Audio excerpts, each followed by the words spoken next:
Division is more than numbers. It's about fairness, balance, and understanding how parts make up a whole. In this introductory course, your child explores division in real-life situations, sharing fairly, grouping objects, and seeing how division connects to multiplication. They also work with remainders and word problems, building strong number sense and a foundation for future math.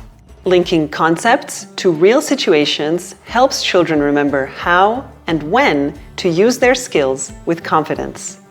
Every math concept is introduced through the events of a story.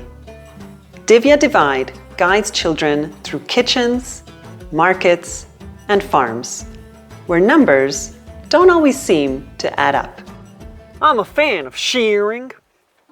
I didn't say shearing, I said sharing. Divya isn't alone on the journey. I'm Sean the shepherd. Other characters have their own opinions and their own tricks. Multiplication and division. Friends forever.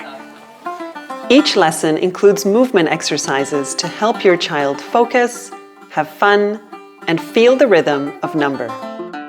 Learning becomes immersive and meaningful through hands-on activities, art, games, and guided practice. Homework sheets invite children to explore further and apply what they've learned. Alongside the math, children meet themes of truth, fairness, and courage. Division becomes more than arithmetic. It is part of life. Perhaps Sean needs a few more lessons. Give your child the tools to understand numbers deeply and to have fun while doing so. Join me and Divya on the adventure today.